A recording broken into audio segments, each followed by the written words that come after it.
Hi, welcome. Today we're looking at the book of Matthew, chapter 7, the narrow gate, verse 13, 14.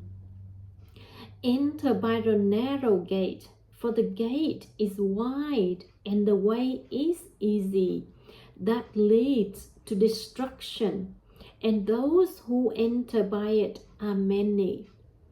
For the gate is narrow and the way is hard that leads to life, and those who find it are few. How shall we understand these two verses? Basically, the first one is fairly easy, I suppose. Enter by the narrow gate. So, meaning following God, walking the path that God wants us to do. It seemed to be like that is a narrow gate, and the path that is easy and everyone, a lot of people enter and go through it, is a big and easy, like the world, everyone go with that, but it leads to destruction. So I think at the time Jesus was telling this, back then perhaps the city was built on like a wall covering the whole city, and the gate is really big for people to enter through. So that gate is big, but also next to it there is like a smaller gate, the narrow gate, and that gate require a little bit of effort to get through. Like if you're sitting on a camel, you would get down to lead the camel through it because it's narrow. So following Christ, meaning we are walking the narrow gate. What does it mean? It means the Bible is our rule. So we've got what Jesus spoken to us, Matthew, Mark, Luke, and John, 4 gospel. And we have to follow everything that is written in that. And as a human, it's hard to follow everything. And that's why it's mean narrow, because it's hard. Like if we are a driver of driving cars, we have rules, and when we know all the rules and we obey the rules, then we are a good driver, and that is keeping us safe. Following God, we follow all that Jesus is teaching us, and if we are obeying all that Jesus is teaching us, we become good Christians. But the problem is we are humans, we have fault and failing, and so following that, all of the rules that Jesus is teaching us is very hard, because from 1 John chapter 1 verse 8, if we say we have no sin, we deceive ourselves, and the truth is not in us. So it's hard, because when we are obeying all the rules, it's very hard. I mean, some people may find these rules are easier and then these are hard, but some people find these are easy and these are hard. So when Jesus is giving us a lot to follow, for us to be spiritually safe, it's hard. That's why it's narrow. And if we look at what Paul said, then we will understand that, because Paul is a great evangelizer. And Paul said this: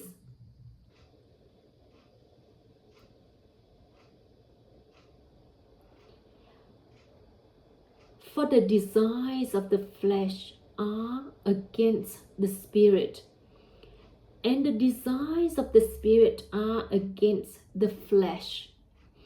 For these are opposed to each other, to prevent you from doing what you would. Galatians chapter 5 verse 17. So we can see that even Paul is struggling, we are also struggling, because our body, the flesh, is fighting against the spirit. They're fighting each other. And so that's why it's called a narrow gate, because it's not easy. It's hard following God. And sharing with you another one also from Paul, and this is what he said, that It helps us to understand 1 Corinthians chapter 9 verse 27. But I pummel my body and subdue it, lest after preaching to others, I myself should be disqualified. So you can tell he's also struggling and he's trying very hard to get his physical body to obey him, because that is all part of us. That is part of the narrow path that Jesus mentioned. And God teaching us to forgive. Forgive is hard. I mean, it's easy for us to receive forgiveness from God, but when we have to forgive others, it's hard. And because basically we inherit from our ancestors, from Adam and Eve, the spirit of disobedience, and that's why the path is narrow. But if we are looking at one verse that Jesus said, and we will feel much better. John chapter 12 verse 32. And I, when I am lifted up from the earth, will draw all men to myself.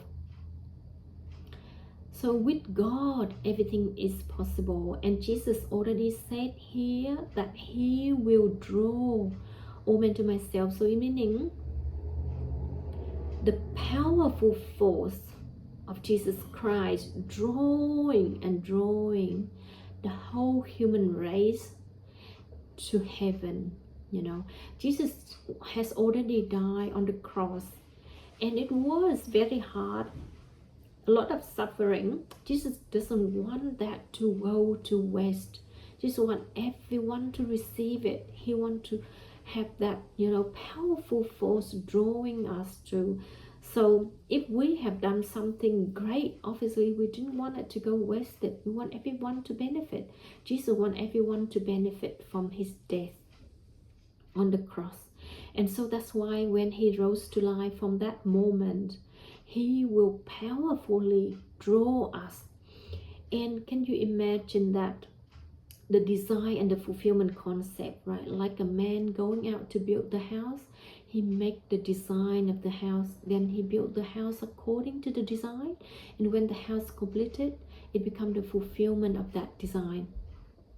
So God has in mind to create the people of God creation as a design. So we have Adam and Eve, we have a lot of people of God, the Israelite people, we have King David, prophets, Jeremiah, Elijah, Elisha. We have a few big figures of people there, the prophets for God, and that all part of creation, the people of God as a design. The fulfillment is this powerful force that Jesus said that when he is going to heaven, he will draw all men to himself. Meaning the fulfillment, people of God, the fulfillment creation is really great and powerful and strong, because the creation here in the design is of disobedience, saying no to God, descended. But from Jesus onward, when Jesus come, he started the new creation of obedience, of saying yes to God. And that creation is powerful, including all people, all generation, all nations. And this creation, not just we get to go to heaven, but it means we are supernaturally rich. We are the creation that God said that he shares his inheritance with us. We are co-heirs. We are not just saved. Saved means you go to heaven. So part of the Old Testament people, they also go to heaven. But they are not rich, because they are not part of the fulfillment. They are part of the Old Testament, of the design only. but we are here part of the fulfillment. And Jesus said, I will draw all men to myself. And that is powerful creation, including a lot and a lot and a lot, that you need to use your imagination to think of the number. It's so great that the number of people are not only saved but spiritually rich, because we share the inheritance with Jesus Christ. Now, in that Bible verses today, basically Jesus said, the gate is narrow and the way is hard that leads to life, meaning supernatural life, and those who find it are few. Basically, it's hard to understand this verse when it said find it are few, meaning not a lot of people are saved. No, I think Jesus meant he would save a lot of people, but those who find that easy, those who find the narrow path is easy to walk, perhaps is few, like the prophet Elijah. Elijah went up to heaven in the chariot of fire. Maybe that's what Jesus meant here, that those who find it are few. Perhaps those ones are few because they walk in holiness and righteousness, and they are not struggling like us, like Paul struggled, and we struggle. Peter struggled. Peter said, deny Jesus 3 times, and he said he wouldn't, but he did. So that's all part of human nature. And I think we all walking the narrow gate, and we are all finding it hard, but few find not hard, and few walking that path well. And maybe that's what Jesus meant, few who find it, like the prophet who went to heaven on the chariot of fire. And I think in general we have to think of as a whole, that even though it's hard, the power of God came through, and the power of God saving us, enriching us. The power of God said, when I am lifted up from the earth, I will draw all men to myself. So when we are reading these, we need to look at think of that verse, and that will help us to keep focus on what Jesus has done for us, focus on what Jesus is doing. The powerful force drawing us, not we ourselves, doing it. God, powerful force of God drawing us to heaven. So that's it. So today I will leave you with that verse. Jesus said, and I, when I am lifted up from the earth, will draw all men to myself. Thank you for joining me.